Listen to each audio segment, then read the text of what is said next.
इन सत्य तथ्य पर आधारित rare but true Ayurvedic facts पर आधारित आज हम इन 14 दिनों के बारे में बात करेंगे। इन 14 दिनों में की गई लापरवाही पूरे वर्ष की रोग प्रतिरोधक क्षमता को कमजोर कर सकती है। शीत ऋतु में सही आहार लेने से शरीर प्राकृतिक रूप से बल और ओज निर्माण करता है।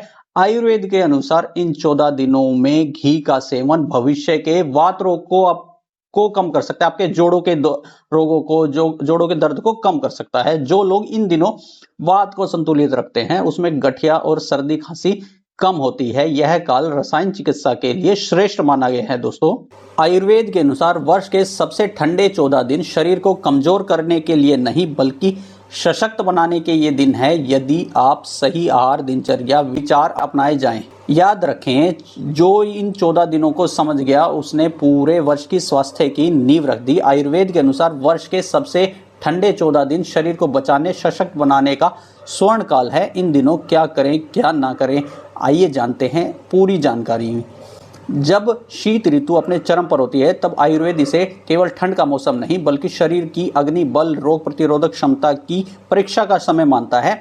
आयुर्वेदिक ग्रंथों में वर्ष के सबसे ठंडे 14 दिन को विशेष रूप से महत्वपूर्ण बताया गया है। यह समय प्राय पौष माघ संधि यानी कि जनवरी के आसपास आता है, जब सूर्य की उष्णता न्यूनतम और वातावरण में शीत अधिकतम होती है। 8 जनवरी से 21 जनवरी तक यह तिथि आती है। हर वर्ष 1-2 दिन आगे पीछे हो सकती है, लेकिन यही काल सबसे अधिक ठंड वाला माना जाता है। आयुर्वेद क्या कहता है इन 14 दिनों के बारे में? आयुर्वेद के अनुसार जब भारी ठंड बढ़ती है तब शरीर की जठराग्नि, डाइजेस्टिव फायर स्वाभाविक रूप से प्रबल हो जाती है, क्योंकि शरीर अंदर की गर्मी को बचाने का प्रयास करता है। यही कारण है कि इन दिनों भारी और पौष्टिक आहार पचाने की क्षमता आप लोगों की बढ़ जाती है। चरक संहिता के अनुसार शीत ऋतु में पाचन अग्नि प्रबल होती है, परंतु वात दोष भी बढ़ने लगते हैं। आपके जोड़ों में दर्द भी काफी होने लगता है, आवश्यक है, इसलिए संतुलन आवश्यक है। इन 14 दिनों में शरीर के भीतर क्या परिवर्तन होते हैं? सबसे पहले जठराग्नि तीव्र होती है, वात दोष का प्रकोप बढ़ जाता है, जोड़ों के दर्द बढ़ने लग जाते हैं, त्वचा शुष्क होने लगती है, जोड़ और नसें अधिक संवेदनशील हो जाते हैं, ठंड से कफ जमने लगती है। इसी कारण आयुर्वेद इन दिनों को सावधानी और साधना का काल भी मानता है। दोस्तों, 14 दिनों में ठंडे सबसे 14 दिनों में क्या करें, क्या ना करें? सबसे पहले उष्ण और पौष्टिक आहार ले। घी, तिल का तेल, मूंग दाल, उड़द दाल, बाजरा, ज्वार, गुड़, तिल, मूंगफली आदि का सेवन आप इन 14 दिनों में बढ़ा सकते हैं। दोस्तों, शीत ऋतु में उष्ण भारी भोजन हितकारी माना गया है। इसके अलावा दोस्तों, अभ्यंगम तेल मालिश को दिनचर्या में जरूर अपनाएं। तिल तेल से प्रतिदिन शरीर की मालिश करें।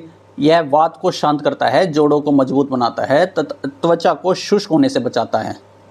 इसके अलावा गुनगुने पानी और हर्बल काढ़े का प्रयोग करें, जैसे अदरक, तुलसी और काली मिर्च का काढ़ा निरंतर आप ले सकते हैं। इन 14 दिनों में गुनगुना पानी पिए, यह कफ को पिघलाता है और अग्नि को संतुलित भी करता है। दोस्तों, धूप का सेवन करें, अग्नि का ताप ले। सुबह की हल्की धूप लेना, अग्नि ताप लेना, अलावा या धूप के पास बैठना, यह शरीर की प्राकृतिक ऊष्मा को संतुलित करता है। प्राणायाम करें, सूर्य नमस्कार करें, अनुलोम विलोम करें। ये सब अभ्यास ठंड में जमी ऊर्जा को सक्रिय करते हैं। इन 14 दिनों में दोस्तों क्या नहीं करना है आयुर्वेद के अनुसार? सबसे पहले ठंडा पानी, फ्रिज का भोजन, बासी भोजन, आइसक्रीम, कोल्ड ड्रिंक, दही, इनका सेवन आपको बंद करना है। दोस्तों, इसके अलावा रात में जागना, उपवास और बहुत हल्का भोजन करना, बिना तेल लगाए स्नान करना, इन चीज़ों को भी अवॉइड करना है। शीत ऋतु में रूखापन बढ़ाने वाले आहार विहार रोग को जन्म दे सकते हैं। दोस्तों, तो आपने जाना इन 14 दिनों में क्या करना है, क्या नहीं करना है। सबसे महत्वपूर्ण दिन 14 दिन जिनमें आप अपनी रोग प्रतिरोधक क्षमता या तो बढ़ा सकते हैं। ऐसे ही आयुर्वेदिक तथ्य पर आधारित वीडियो जानने के लिए चैनल को लाइक और सब्सक्राइब जरूर करें।